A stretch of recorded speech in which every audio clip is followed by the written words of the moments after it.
বসে আমার লাইভে যারা যারা এসছো তাদেরকে অসংখ্য অসংখ্য ধন্যবাদ। তানিয়া হালদার ভালো নেই কেন গো? তুমি ভালো নেই কেন? কি হয়েছে? কিছু দেয়নি? পুজোতে কিছু দেয়নি?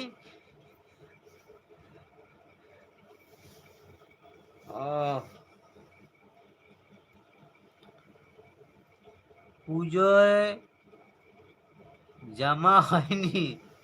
আচ্ছা, পুজোয় জামা হয়নি?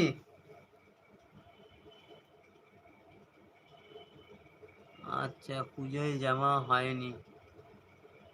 আরে ঠিক আছে, দুর্গা পূজায় না হলেও সামনে তো আরো পুজো আছে, হয়ে যাবে, অসুবিধা নেই। আমাকে তুমি একটা কিনে দাও। আমি তোমাকে একটা কিনে দেবো। এই পুজোয় না, সামনের পুজোয় দেবো, আসছে পুজোয়, ঠিক আছে?